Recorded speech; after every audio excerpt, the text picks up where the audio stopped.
Mulder makes his recovery and jumps back into the X-Files. A man storms the White House with a warning for the president. When he ends up dead, Mulder flies into action, trying to uncover what information he had and what it means. This is not happening. So many secrets, Andrew. So many secrets. In this show, that seems highly unlikely. Warnings for the president? Oh my God. What is happening? It's funny. I'm trying to place how I thought about, the idea of high level of executive power and, what I guess what I'm trying to get at is what usefulness would it be to actually give a warning to the president in 2001? Like, I know it sounds like a great idea, but my feeling is that it really wouldn't be. I mean, considering the level of security around things like this, there's a small chance he even knows about it, Andrew. Does the president understand what's happening? Is he a part of it? Well, it's also George W. Bush at this point. So there's an argument to be made that even if you got it there, I don't know whether much change would be affected. No. It definitely wouldn't spring into action for sure. But, I don't think so. This guy's obviously a little disturbed. He thought jumping the gate to the White House was a good idea. Also with a firearm. So, I mean, there's just so many questions here. Yeah. And we'll get into that because there are some questions about this scene that starts the episode. Ladies and gentlemen, we are, of course, talking about 3 words. And it is officially Agent Mulder's return. He's doing stuff. He's got more than 3 lines in this episode. He does. It's great. This is episode 16 of season 8. And this is interesting. I mean, it's another written by Chris Gardner and Frank Spotnitz. So I feel like they obviously jump in whenever there are pivotal character moments. And, Mulder returning to action is a big one. But they got Tony Warmby to direct this. This will be his last contribution to the show. He did such previous favorites as Via Negativa and Badla. Yes, the classic Badla. Yeah. Now, I think the problems with those episodes lie in the scripts. Well, I think they were capably directed. I don't think we have seen many episodes which I have pointed the finger at the director going, I don't know why you did that. Right. But here, it's fine. Mm-hmm. Yeah. This episode, I have thoughts on it. I have concerns. As happy as I am to see Agent Mulder, I think there is a big problem for me. And this we'll get into, but I was curious how you received his return to form here. We'll say generally, without spoiling the surprise, I'm pleasantly happy with this one. It's got issues. There's no doubt it's got some issues, but the interactions between Mulder and Doggett are good. Okay. Yeah. I'm okay with it. You're okay with it. Yeah, I think it'll be better when we get into it to let me lay my grievances out in full display, as opposed to try and enumerate them now. But I do like that he's finally back and they've given him something good to chew on. Yeah. This is what how I'm going to answer your question. All right. Well, what do you say we dive into this one? What do you say we jump the fence and storm this episode? Okay, but the rule is you can only use 3-word sentences. Oh, boy. Yeah.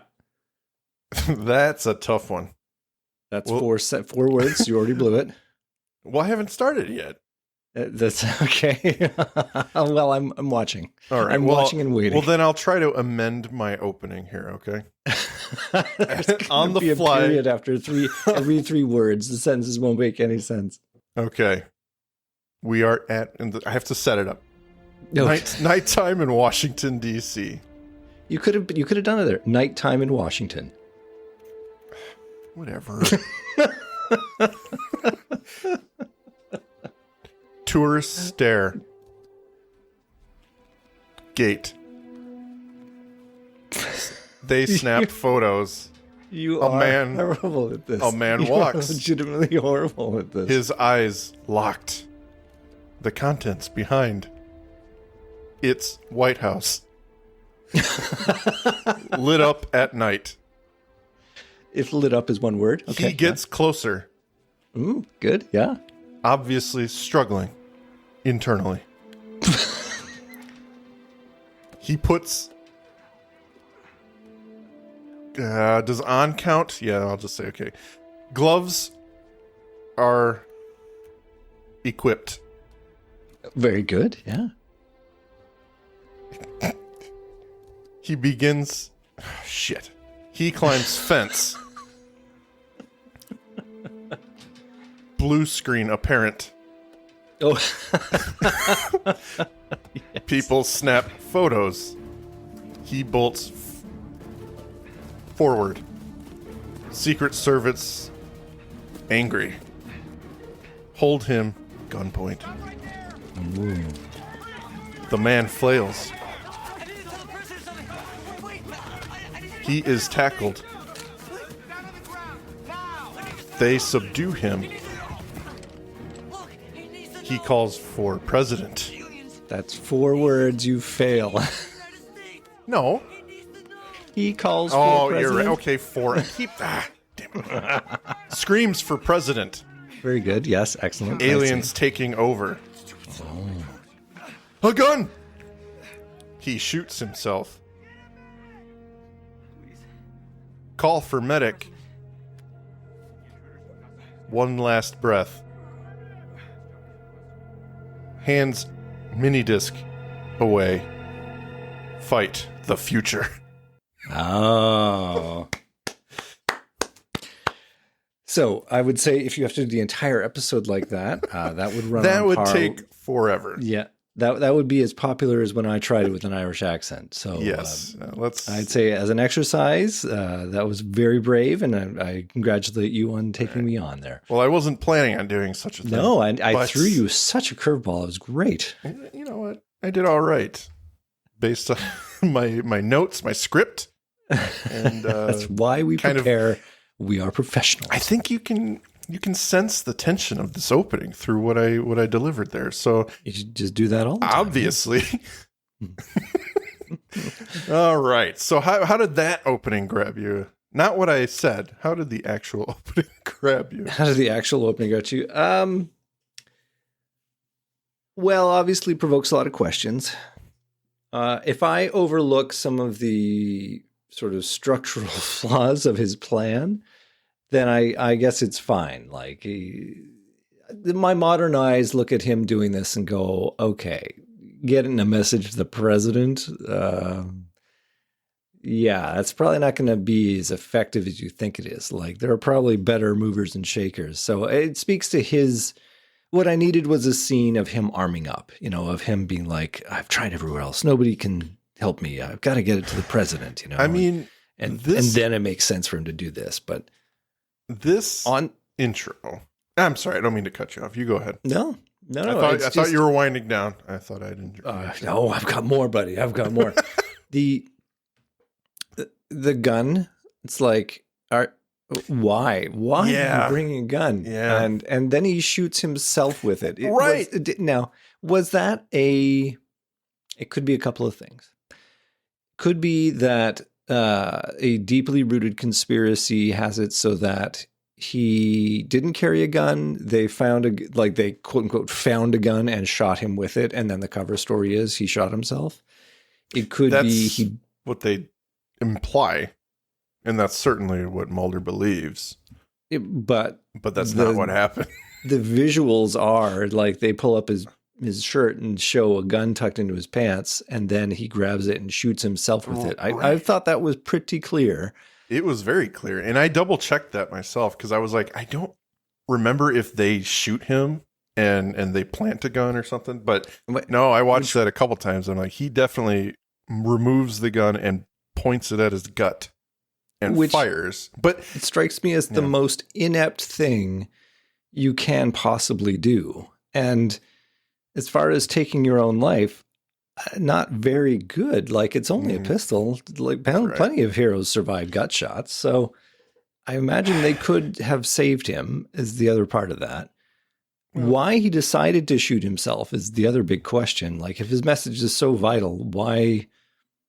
That's the thing. I don't know that it's clear. And by the end of the episode, Mulder wants to believe that he was killed by the guards or security. I don't buy it because of what they showed us. Well, the easier way to resolve this quandary? Just have security shoot him. Right. Absolutely. It's like he's charging down the lawn to the White House. Why make it this more complicated thing that they find? Like, they have done this often in season 8 where they do this convolution for no great reason. And this is the latest incidence of it where he's charging down the lawn and they tackle him and then they find another way to shoot him as opposed to just the obvious, he makes it to the rose garden and they shoot him and he falls over. And then they catch up with him and his bloody hand passes over the mini disc saying, "Get this to the president," and then you can have that whole bit. But there's something to question why they didn't do that. Because if they did it, then the question is like, oh, maybe the government is in on whatever's happening. Or, I don't know. They would do exactly what real people would do in this situation and probably fire first and ask questions later. I mean, it's the White House.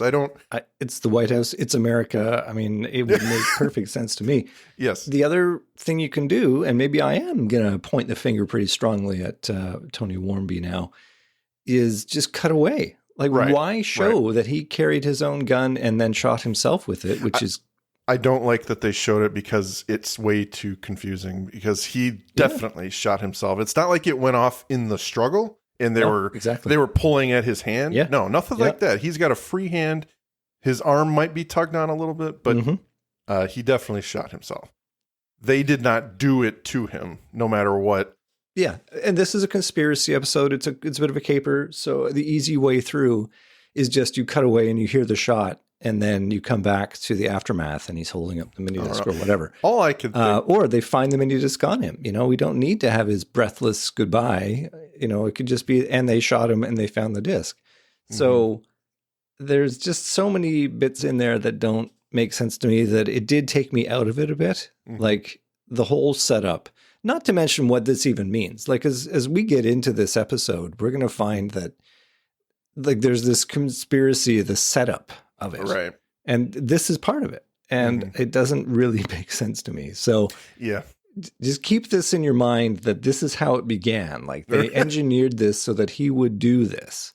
Yeah. And it didn't make, it will not make sense to me, especially in the context of how this ends up happening. So... There are times in the X-Files where I feel like a chowderhead, and I don't know if it's because it's really deep and I'm just not getting it, or if it's just not well written. And this might be one of those. I think this is one of those just not well written or not well thought out. Like, I think they packed it so, classic X-Files, pack it so full of stuff and get it rolling so fast that stuff just happens and you don't really have time to process it. But meanwhile, 30 years later, when we're reviewing it for a podcast and dissecting it, you're like, wait a second. Right. So, well, I just want to say one last thing. Overall, this guy's plan is right up there with rolling up a catapult and using himself as the freaking boulder to get into the White House. It's basically Wile E. Coyote. Yeah, essentially. Because this guy, he might be disturbed, but why bring a gun? And then why shoot yourself? It just doesn't make sense. It makes no sense. Storming the White House in general is going to get you killed, but okay, that's a good idea. He must know that that's the end of him. Like, this is a one-way mission. Yeah, but he made sure to put those gloves on so his little fingers didn't get hurt.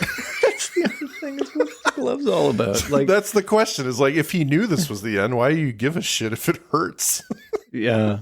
Oh man. I don't know. All right, ladies and gentlemen. All right. Coming back, Mulder sits alone in the doctor's office, touching his face inquisitively. He flashes on the experiences on the alien ship, his cheeks pulled wide, the saw to his chest as he touches his scars. A look of confusion is on his face. In walks Scully with his doctor, snapping him out of his trance. He's doing pretty well for a dead man. They have some news for him, and he should probably stay sitting. But Scully clarifies. It's great news. The doctor begins. He can't express how unbelievable it is that Mulder is sitting here. His current condition, however, may be more unexplainable than his recovery. Mulder's brain disorder, whatever he was suffering from, is gone. With a transfusion and antivirals, his body has rid itself of the alien virus. Mulder's scars are repairing themselves. Scully emphasizes, you are in perfect health. Her partner expresses an unemotional, monotone, wow, that he feels like Austin Powers. At his apartment, he and Scully arrive, looking around. She fed the fish, but one died. She also cleaned, which is why it looks different to him. There's a quiet uneasiness between them. Scully starts. She doesn't know if he will ever understand what it was like, learning of his abduction, finding him dead, and now having him back. He jokes, you act surprised. She prayed a lot, and now her prayers have been answered. In more ways than one, he gestures to her stomach. He knows how much that means to her. More quiet between them. Scully shocked. How could he be so cold, Andrew? Mulder immediately apologizes. He just doesn't know where he fits in right now. To anything. Is it Mulder talking about life with Scully? Life in general? Or I think it's David Duchovny talking about his role. How will this show work with three people now? Yeah. Can I just say I know these are scenes we just have to get through. You know, in terms of the structure and placement of them, you kind of have to have these moments given the height from which Mulder has descended back into the show. Like he was literally clever. You know, a dead corpse zombie. Yeah, he was in space and he came back and he was a zombie. And, you know, basically there's a lot to go through. And they need to ease us back into the idea of him being in the show. So we have this moment, you know, how his relationship with Scully is going to go and how he's going to become human again, whatever. But the writing behind it is so right-hand turn, you know, like they fought so hard to get him out of the show with his neurological condition and then in his abduction by aliens and then death.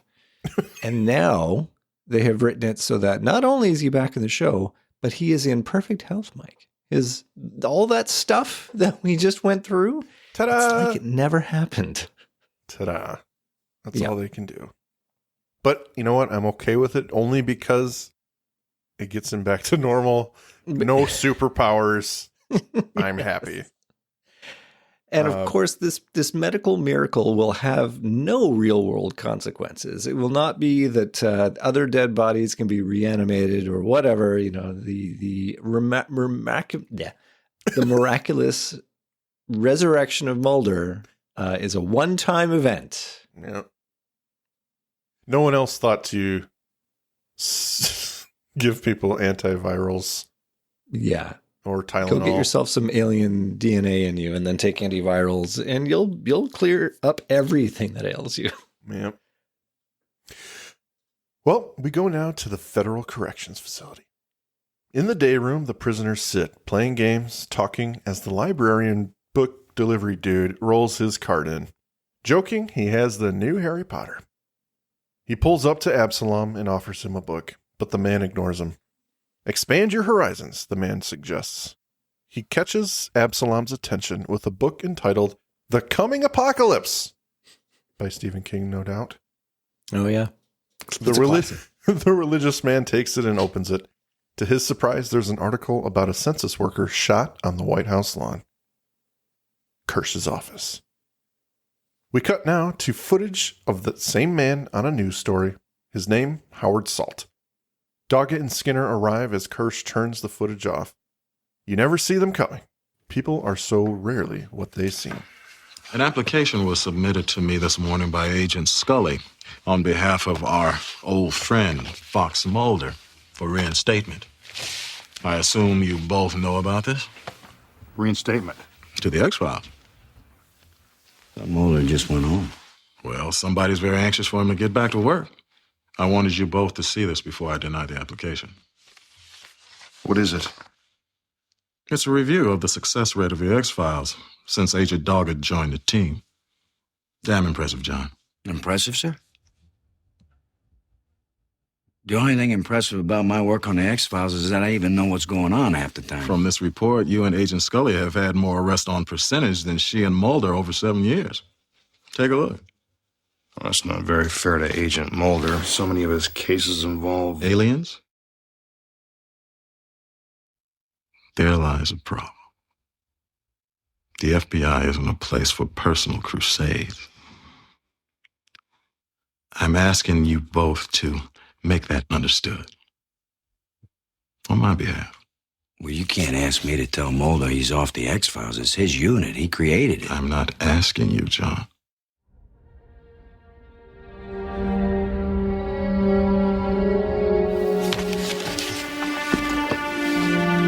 You sent me to find Mulder.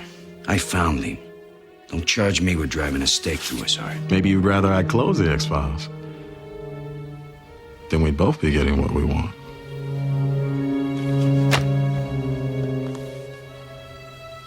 Let's go, Agent Doggett. Intense scene. It's intense, all right. I gotta love it. You gotta love the back and forth between Kirsch and Doggett. They have a lot in the last couple episodes here. It's true. And man, I love James Pickens Jr. too. He's such a good bad guy, man. Yeah.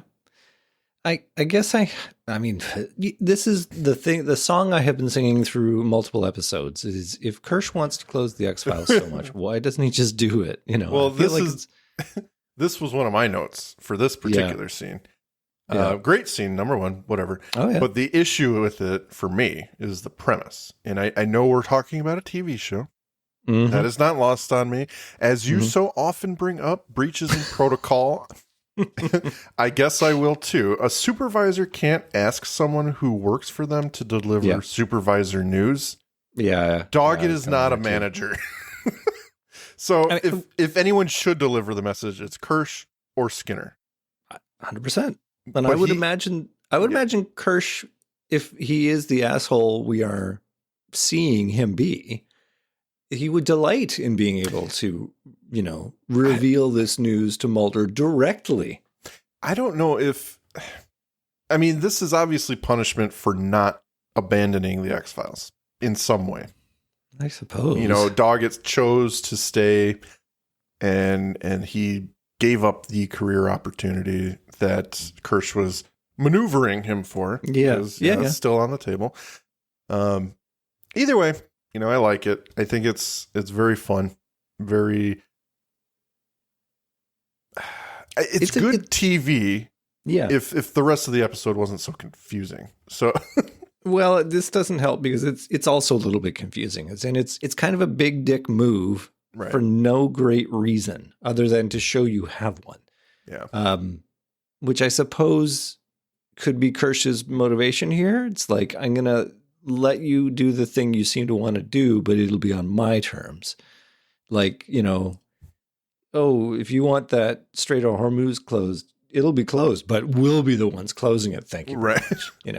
I've never thought of Kirsch as a coward, but the reason that he didn't tell Mulder himself leads me to that conclusion. Like, he's butted heads with Mulder before, and he could just be tired of it, but yeah, I don't know. Making Doggett do it is really poopy. It's a little bit weird.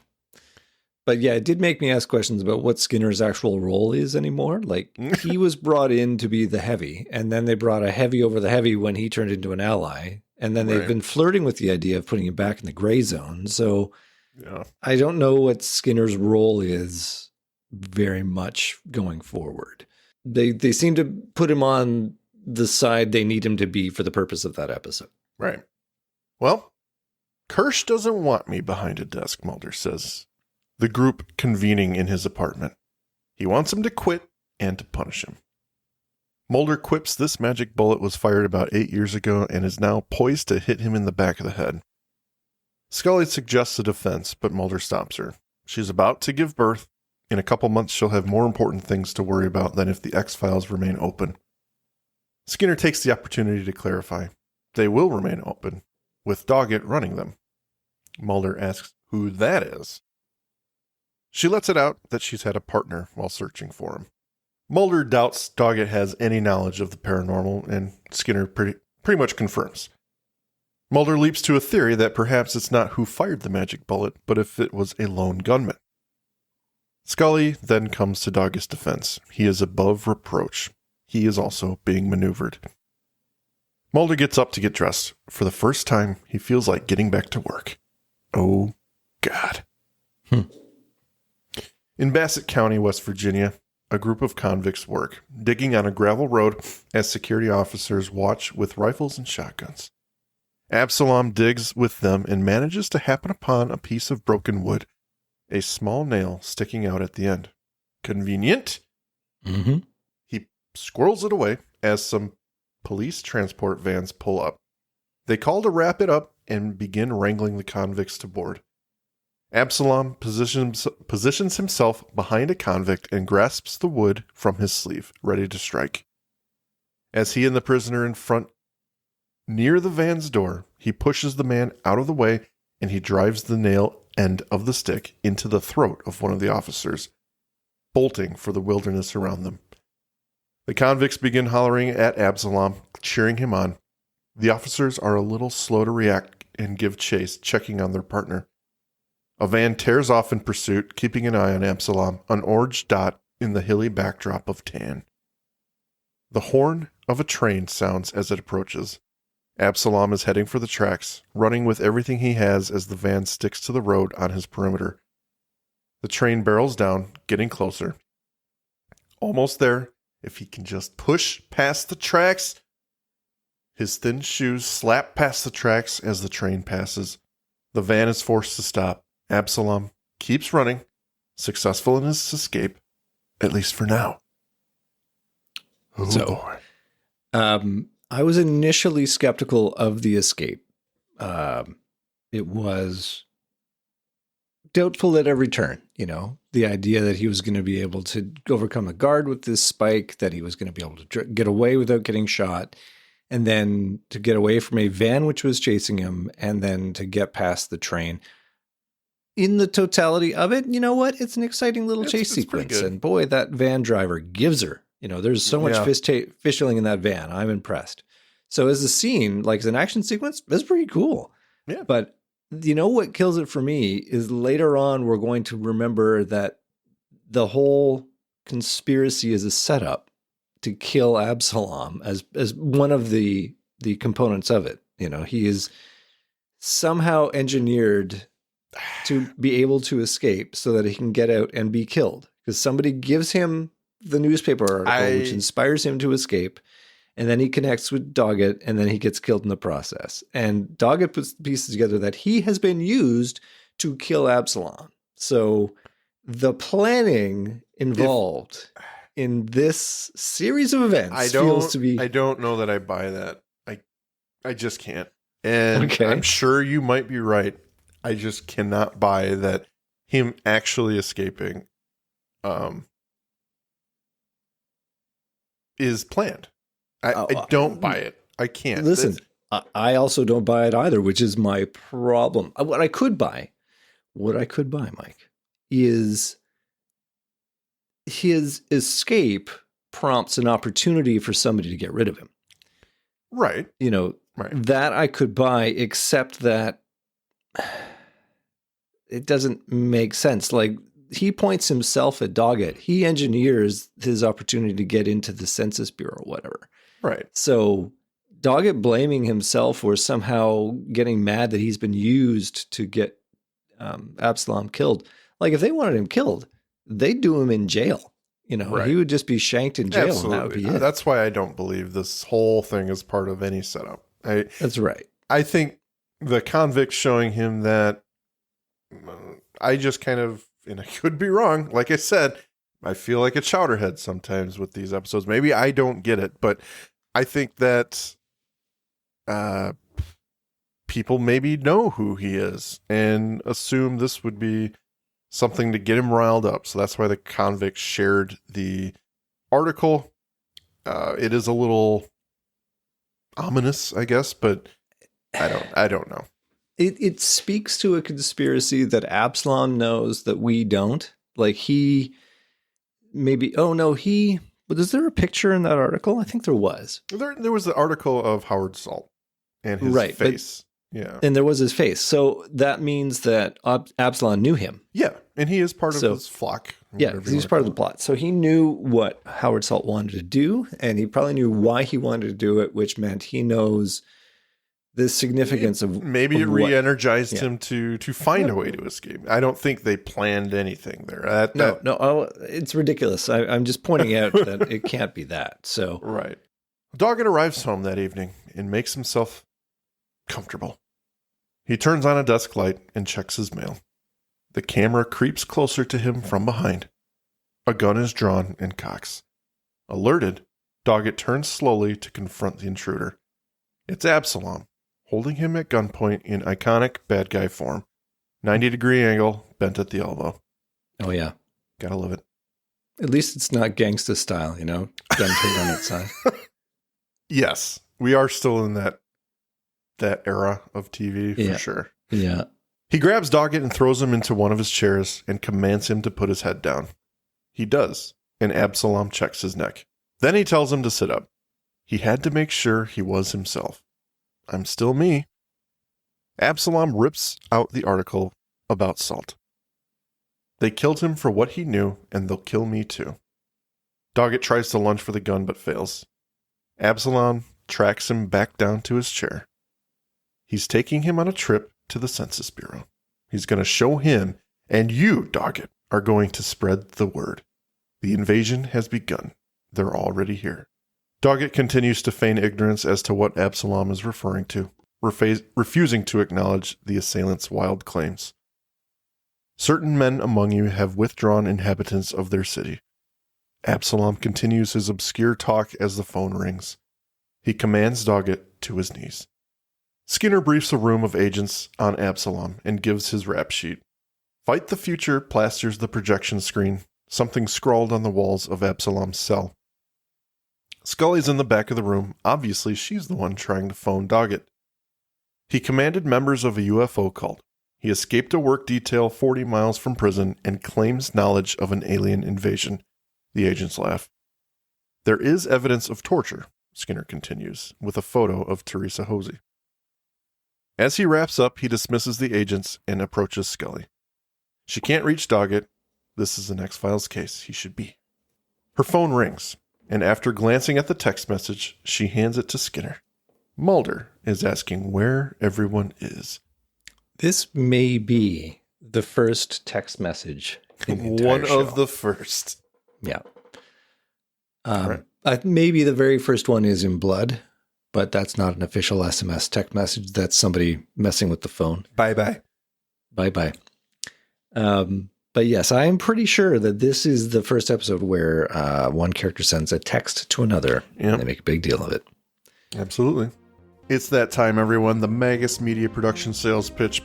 Please check out our homepage at magusmediaproductions.net so you can stay up to date on all of our shows. Check out our Facebook group, facebook.com/groups/Magus Media Productions, both of which have our Discord link on it, where you can join us for live shows as we record them for future release. At Magus Media Prods on X, our Patreon, patreon.com/Magus Media, where a $5 donation will help us keep the lights on and bringing you new content, and you get some stickers. Thank you for your consideration and support. Mulder? Who says you can't go home again? What are you doing here? What's it look like? It looks like you want to give them some real ammunition to use on you. That's what it looks like. Hey, I am just down here visiting my buds. Where is this Agent Doggett anyway? What kind of hours does he keep? Please, you do not want to stir that up right now. Why? Because we have a manhunt in progress, and I want Agent Doggett running it. Anything to do with this? This Absalom abductee class picture? Yes, it does. Why? Because I noticed that the man who was shot on the White House lawn is one of the men in that photograph. Top right-hand corner, in profile. Howard Salt, if I'm not mistaken. He's right. You're right. Consider that a freebie. Next one's going to cost you. Why? What else do you know? Oh, I don't know anything. But you know me, I got a real big hunch. This Howard Salt was a multiple alien abductee, worked for the U.S. Census Bureau, wanted to get word to the president, unspecified grievances. What do you want to bet those grievances were? You think he knew something? I think they killed him for it. The man jumped the White House fence. He had a gun. Once again, I'm a betting man. I'm betting he had more than that. Mulder, you make it sound like this was a conspiracy. Oh, there's that word again. You're being paranoid, Mulder. Even for you. You want to hear something really paranoid? The FBI gets its way there's going to be nobody down here to ask the paranoid questions. Nobody to find those faces in those photographs. I don't know if you caught it, but there's a very clear ADR edit. I have it in my notes. When he goes, the Absalom class picture. I don't even know if that's him. I think that's no, it's him. It's just really, really bad syncing up. They did not. They don't even have to show his face. He's very quiet away from them. So it's pretty weird. Yeah. I just thought that was funny. Well, at Doggett's apartment again, he lies on the ground, face down, talking to Absalom, who is taping a handgun to his bare back. He asks what he's doing. It's his head that's going to get blown up if there's a screw-up. We're going to get what that man died for. Just concentrate on not screwing up. Either way, you and I are going to become overnight sensations. Mulder and Scully head to the FBI evidence room. She reminds him he's breaking the law by coming in. He dismisses this as he asks her to finally just close the door. He's looking for Howard Salt's effects. The man was shot at the White House. Something is bubbling to the surface, but what is it? She scoffs at the idea either of these men offer any credibility, but Mulder comments that the X-Files often defy a certain standard of credibility. He opens up. I need to make sense of what happened to me so I can stop it. It could happen to anyone. If you go down, she begins, you could go to prison. As they speak, he's been typing away at a laptop. He stumbles across a full hard drive taken up with information. 10 whole gigabytes, Andrew. Encrypted information. He packs it up, and Scully takes the information from him herself. So that, I couldn't identify the model of the laptop, but there was a time, certainly early 2000s, where they were big on modularity. So you could, on your laptop, you could have there was a little opening where you could stick different bits. So you could put a CD drive in there, you could put a battery in there, or you could put an external hard drive. So that is clearly what they've got there, because otherwise you'd have to be taking out your screwdriver to be getting the hard drive out. That was a real nice shortcut. And ladies and gentlemen, today, if you want to get stuff, you got to solder it off the board. So this is a nice little golden age for computer stuff. Just pack it in. Good stuff. I mean, you could, you know what? The last time I really saw something like this was actually the HD drive on my Xbox 360. They offered. I knew you were going to bring it down to game stuff. What's wrong with that, Andrew? There's nothing wrong with that. I know your analogies, and this is going to be a game thing, isn't it? You're going to talk about like Nintendo 64, how they had a super controller add-on or something. No. But I had it. I didn't have it, sir. God. So mean. Anyway, Doggett and Absalom pull up and get out at the Federal Statistics Center. They walk side by side as they approach the gate, manned by a single officer. Doggett introduces himself and notes the camera. His image loads on the security guard's database, and he opens the gate. Still suspicious, he looks at the thermal imaging as they pass through. The two men's images pass in a rainbow of greens, yellows, and reds. He peers at Absalom's hand, as it has remained at Doggett's back the entire time. The guard sees something from the side image and rotates the camera. The handgun is revealed. Without freaking out, he simply punches a button and picks up the security phone. So I think this tech is very cool. It's about 30 good. years too early. Because, we're 2001. So 20 years too early. I remember seeing like 2 years ago in an airport, 3D X-ray scanners. And I was like, that's amazing. You can actually spin the luggage in three dimensions to be able to look at it in all different ways.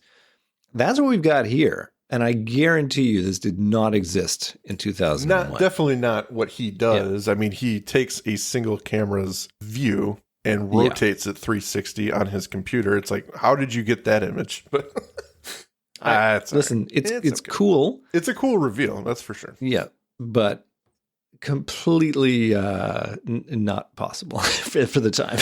Well, to be fair, it is generally still images being kind of spliced together. So whatever. I'll buy it. Fun times. Fun. Yeah, it's for a cool reveal. They might as well. You know what they could have done, though? They could have done facial recognition and seen a little side-by-side match, and they would have had the face blinking with 100% match underneath the computer. Bleep, bleep, bleep, bleep. And then he'd go to his phone. Sir, and it stretches long ways and matches up with Toombs' fingerprint. 100%. Exactly.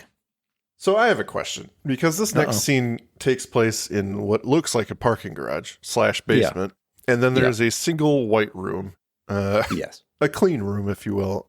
Behind a locked glass door. So I don't know where the fuck they are. I called it a parking garage in my notes, but I don't think that's right.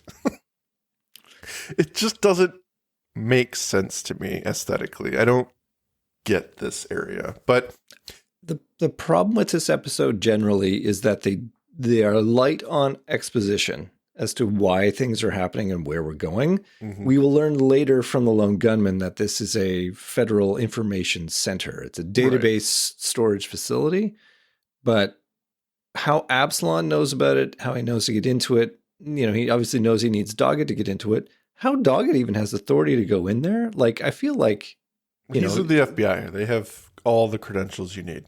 It's lucky for Absalom that is the case. But there's just a lot of questions, a lot of shortcuts to get to a pulse pounder of a moment. Essentially the scene ends with Doggett and Absalom at the locked door. The guards close in on him, and as they call for them to drop their weapons, and Doggett says, "Don't shoot," one of them just fires one shot into Absalom's head, and Gonzo. He is gone, done. And Doggett falls to the ground. Not only is he shocked that the man was killed, but he's a little concerned that they didn't even hesitate. So, well, you remember where we are? Like, ostensibly, this is like census data, but there are like 8 security guards with assault rifles on standby to.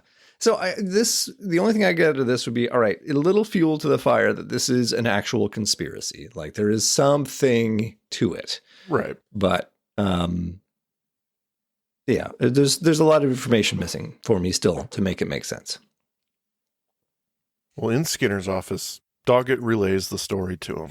The census data has proof that they're here among us. His hands flip up in confusion. Mulder walks in and eyes Doggett immediately. Doggett smiles and stands, offering his hand, but it's not an introduction Mulder's after. It's an assault. He pushes the agent back into his chair, and Skinner intercepts. Mulder accuses Doggett of burying the truth, and Doggett protests. You got your wires crossed somewhere. You got that man killed for what he was going to expose. And he sees Doggett sitting there in front of him. That's enough proof for Mulder. Well, Andrew. He's got low standards now, that Mulder. He doesn't need the proof. He just knows what he believes. He's a believer. One hell of an introduction. And this is where I start to go, I'm not too sure I like it. I got to be honest. They needed them to not be friends. No, that's fine. That's fine. Yeah. Multiple ways to get there. Yeah, totally. Mulder this is not the one. Has to be aware of what happened. He's not dumb. And I fear he's overreacting because he doesn't know Doggett. I feel bad for Doggett in this moment. There's just something about this interaction, the way it's written, that makes me dislike Mulder. We all know Doggett isn't guilty of this, but that doesn't matter. What bothers me is that Mulder, while obviously protective of his baby, the X-Files, he just assumes Doggett's involvement without any substantiation. And you may argue, and people may argue, Mike, that's Mulder. But I contend that he had to have heard what happened. He had to be aware that Doggett was being held captive. Does he think that the higher ups really allowed Absalom to escape, in that he would pick Doggett and try to breach the scent? Like, how does he know all of that would have worked? I don't know. It's just we're not meant to remember that part. We're meant to just get past it and then get to this point where they cannot be buddies. That's what we're meant to take away from it. It's clearly written to divide them. And I just think there are ways to get here that did not involve Mulder straight up accusing Doggett of getting a man killed on purpose and that he's part of the conspiracy. I can imagine him being standoffish and not liking Doggett for something. But this just was not the way to go. Well, the other thing that bothers me is Kirsch has gone to lengths to tell them that Mulder is off the X-Files. You know, he's not assigned to the X-Files. So what is he doing here? You know, why is he part of this meeting? Well, he did let himself in. He did, I suppose. So now he's suspended without pay and not going to have to come back to the office. There's not even official word he should be back at work yet. Apparently. He just strolls right in. Yeah. I got a bone to pick with you for an unspecified reason. I do have a question, though, now that we're talking about that. Okay. I didn't think of this, but he's been missing since the end of season 7. So essentially a year plus 3 months of being dead. Yeah. Did they not turn his badge off? You'd figure that there would be some HR work involved in getting him back in. You know what, Mulder? It's just easier for us if you don't come back to the office. Technically, you're dead. We had a funeral. All his credentials good to go. They're like in the lost and found bin at the FBI. Here you go. All ready to go. Like, after they had the funeral, would they not, like, give up the lease on his apartment? And that too. I was thinking, man, they're just hanging on to this. It's like they knew he was coming back or something. Yeah. It's almost as if they knew. Mm. Well, a knock at the door. It's Mulder outside Scully's apartment. It opens, but it's not her opening the door. It's Frohickey. He jokes that Mulder, having been dead 3 months, still looks better than him and gives him a big bear hug. The gunmen all greet Mulder at the kitchen table, Scully standing over them. Mulder's hunch proved correct. They decrypted Howard Salt's hard drive, files downloaded the day he died from the Federal Statistics Center, used by the Census Bureau where Howard worked. Mulder insists they get cracking on the data, but 15 minutes after he was shot, firewalls went up on every databank on the facility. Because I'm right, Mulder says. Unless you have a password, though, Byers starts, there's no way of getting in. Langley adds he'd have to break into the FSC just to use the password. We all agree you should let this one go.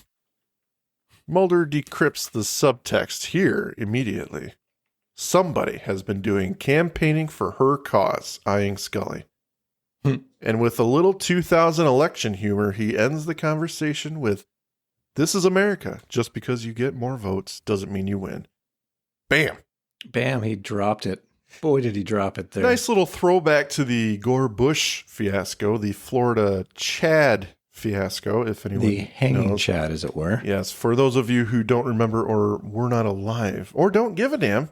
Or don't give a damn. President George W. Bush narrowly beat Gore with 271 electoral votes to Gore's 270, essentially. Gore won the popular vote, and this is where the joke comes from. And there was a huge recount because of the whole hanging Chad thing, debating whether or not something was legitimate due to the completeness of a voting card punch. Absolutely ludicrous, but intriguing because if they had done it did come out that if they had done an actual full Florida recount, Gore actually got more votes. But anyway. Not to digress. Facts are facts. I just thought it was interesting information. The more you know. Yeah, I'm going to put in that sound effect because I'll be editing. So, listen, I have some issues with this scene. I'm not going to, I don't want to slow us down any more than we have to. But, so what was Salt delivering to the president? Was he delivering a list of directories? Was this going to be his proof for the president? I guess, because that's essentially what they have. They have a list of names with a certain genetic profile being targeted and watched by the government for replacement. So I don't know. All he had was a little mini disc, a little mini CD. Yeah. You can't fit a lot of information on those, folks. So it had to just be text. Probably you can fit an awful lot as it happens, but well, let me just go out on a hunch here. It's not 10 gigs. It's probably not 10 gigs on there. No, exactly. So yeah, I guess I had some issues with this just because it's like, what are we actually giving as proof to the president here? And they're moving the goalposts on us. Like he had the data, but no, it's not the data. It's a list of directories. So now they got to go in and do a Mission Impossible type thing in the data facility. And everyone says, you shouldn't do it. It's too risky. But Mulder, no, he's a rebel. He's like, no, we're going to do it because we can. So yeah, okay, I'm there. I'm on board. We're going to have Mission Impossible. It's going to be funny. All right. Well, we go now to a little high school track, it looks like. And I actually appreciate this on the merits that it brings you back to the first season with Deep Throat. Mulder meeting him on the track field or whatever. I enjoyed this. I know you hate Noel. Doggett walks in the rain with an umbrella as a hooded man jogs up. You betcha it's Noel Rohrer, the coolest name ever. The two men converge, acting oblivious to each other. Your name came up today, John. Folks are all worked up. They say you dodged a bullet. You dodge what you don't see coming, Noel, that's for sure. That should tell you something about who you're dealing with. Who am I dealing with? An SA, Secret Service, military? Who? You know better than that, John. He shot the man in cold blood. Didn't even stop to ask him his name. The way I hear it, he made it too easy. Taking a federal agent hostage in a government facility? They shot him anyway. Without a doubt. Why? You and I have been friends a long time, John. I tell you things. But this is a whole other level. Don't give me that doublespeak crap, Noel. I'm being accused. Accused of what? Being used to get that man killed. Well, that's insane. Oh, is it? Maybe I am being used, I just don't know it. That's what I want to know from you. Can't tell you that, John, but I can tell you something.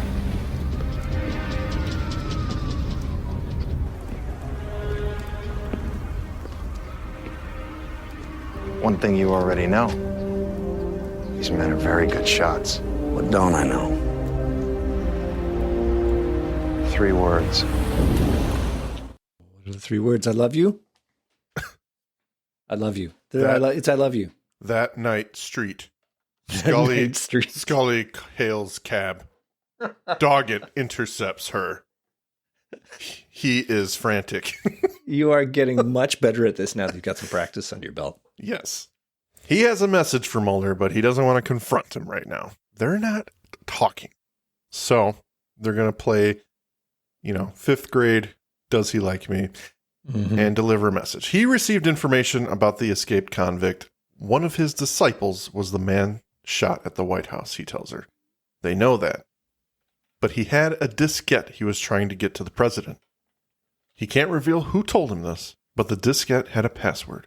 Fight the future. Scully heads back upstairs. She enters her dark apartment to find Mulder at the table. He's surprised to see her back already. But she expresses she isn't even sure she should tell him why she's back. I mean, Andrew, it plays out exactly as we've seen before. She made her decision down on the street before she even got to the apartment. So she could have just gone home. She could have just gone. Whatever. Yep. Just forget it. That's the way it works. It's whatever. I mean, she's really just enabling Mulder. She is as much to blame for the trouble he gets in. I don't know. I don't have anything to say at this point because the episode's kind of already lost me. But yeah, I love that she just came right back and has to go through a big deal, a big song and dance of, well, I'm torn a bit whether I should tell you. It's You like, weren't well, torn. Why'd you come upstairs? yeah, it's like, just get off the pot. What? It's like, what? Thanks for the You love information, me? dog. What? I don't know if I should tell Mulder. I'm in the house already. Mulder convinced me to tell you. It's, oh God, you're one of those. I'll give you the information. Yeah, exactly. Zip. Well, at Doggett's apartment, there's pounding at the door. He comes downstairs to the dark living room, gun drawn. It's Skinner. He got a call from Scully, who was beside herself. And now she's playing the victim. Mulder got a hold of passwords to the database secrets, names of people the government is tracking using census, people with a certain genetic profile. The same information he believes the shooter at the White House knew about. Skinner notes Doggett's concern. Do you know about this? He comes clean that he gave her the information Mulder is acting on. Skinner voices his concern that Doggett may not be on their side now. Doggett agrees. He realizes he indeed is being used. He goes to call Scully. He knows where they're going, but he can't tell Skinner. He's just going to have to trust him. Now, time for the action sequence. We've been waiting for it. Scully waits on the outskirts of the compound. Doggett arrives. He tells her to get out. He may have set them up.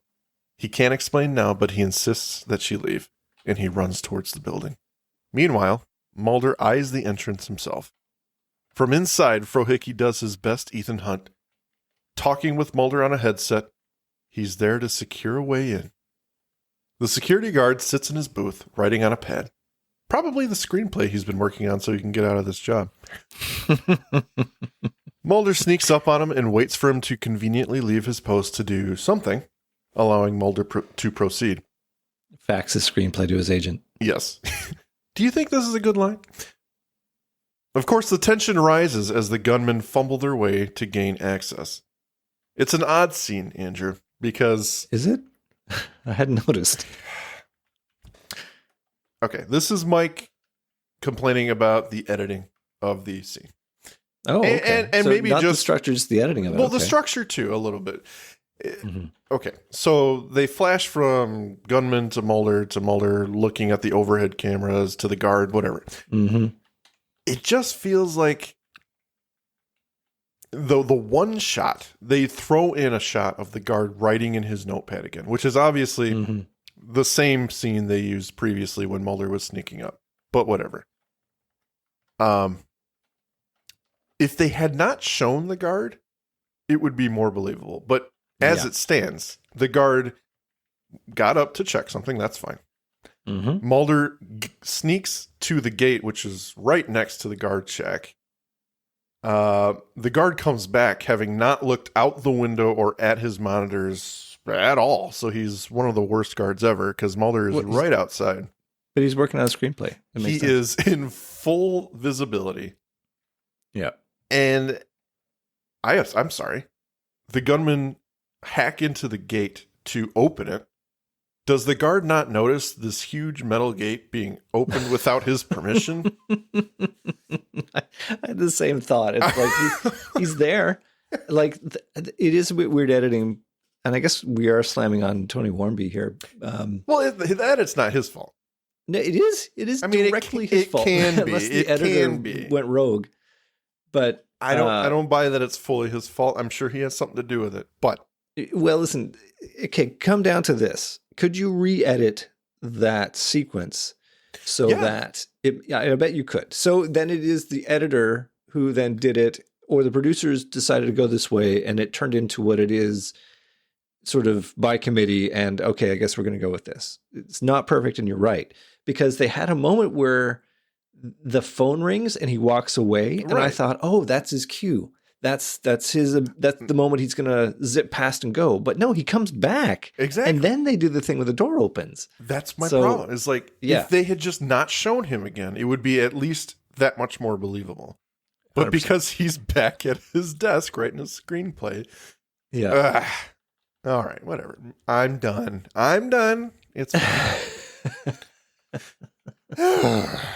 Small gripe, whatever. Doggett, too, prepares to enter. On full display of the cameras, he heads to the guard shack. Mulder runs down the basement area from before. When he arrives at the white room, the gunmen scramble to help him gain entry. He enters and closes the door behind him, approaching a computer. Mm-hmm. With the credentials, he signs into the database. Doggett now is at the door, begging Mulder to leave. They know he's here. Mulder ignores him. Doggett shoots the locked glass doors. He's here to save him, whatever he thinks.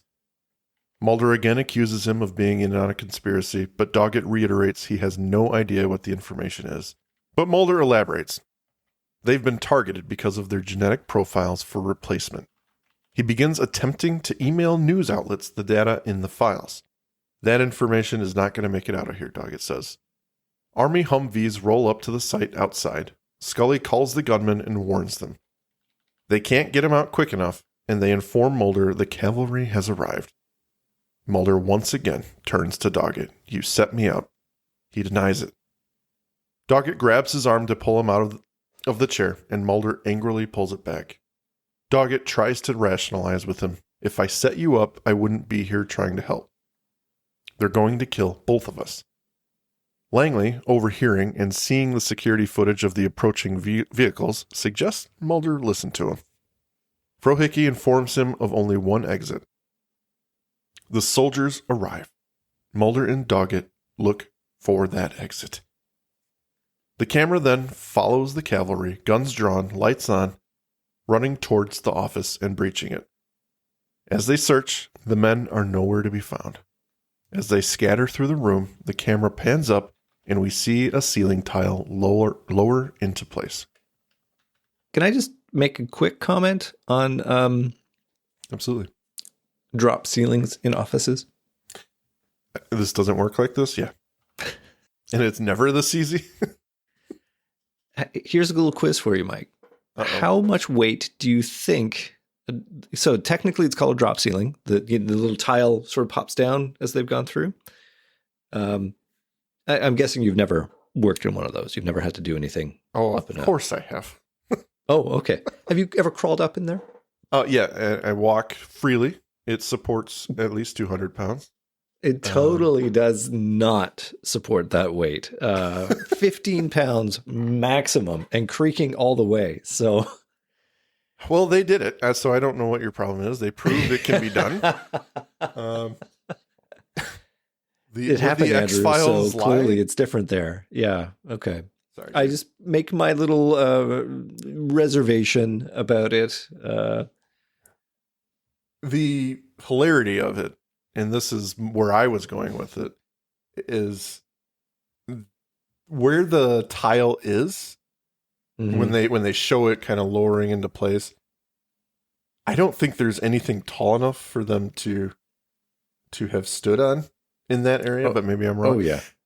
But then also, I mean, like they had to like help each other up or like, I don't know. There's a whole leverage thing, which would definitely cause that ceiling to collapse, but they made it work somehow. I don't know how. Stand on the beam. The beam! There's a whole comic scene I would like to have seen there. I definitely would appreciate that. See, that's another Abrams scene that could have been 100%. Fantastic. 100%. All right. Well, Noel's We're back. almost out of here. Get on. In the rain, he stops for a drink and removes his hoodie. Doggett steps up. You got 2 minutes. 2 minutes to convince him not to put Noel's name in lights. Nice knowing you, John. Noel attempts to leave. But Doggett draws his attention to the man in the distance. It's Skinner. You walk, and he puts your name on all the wrong desks. I get it, Noel snaps. I tell you what I can. What you do with it is out of my hands. You know what I'd do with it. Noel threatens that Doggett's standing on the tip of the iceberg and that he needs him. What were those men trying to protect? This is about the truth, Noel concludes. It's all in the X-Files. I'm just trying to point you in the right direction. Doggett walks away towards Skinner. Noel bends for another drink, and we see a protrusion from the back of his neck as he watches them walk away. No, he's a dinosaur. Credit. Oh my God. He's a dragon. Yeah. All right. Well, Mike, I didn't love this one, but I think that was pretty clear. I'm going to say the words artificially dense. It created a plot line for the characters to fight within that really doesn't make any sense to me. I mean, it doesn't make sense to you either. You kept on calling yourself a chowderhead. Yeah. The twist here is that the MacGuffin that they're looking for is a trap, and it seems to be created to create some sort of context of danger. And if the baddies want to remove our heroes, why don't they just friggin' fabricate other simpler ways? Why have this whole plot within a plot and moving wheels? And it comes back to Kirsch. Like, if he wants to shut down the X-Files, why doesn't he just shut it down? If they want to kill Absalom, why don't they just stab him in a shower in prison? Like, for this episode to make sense to me, what's missing is the villain, or at least some shred of their overall intentions, but we only get the slightest hint of what's to come when it's too late to matter. When we have Noel Rohrer reveal his neck splines or whatever, and that sort of says to us, oh, he's the baddie. Okay. But it doesn't explain anything as to what happened. It's just they did a bunch of things and got away, and nothing ever came of it. We'll never talk of it again. So, I mean, to me, it's like, what do we learn from this episode? What have we taken away? And the answer is 0. And that's kind of why it's disappointing to me.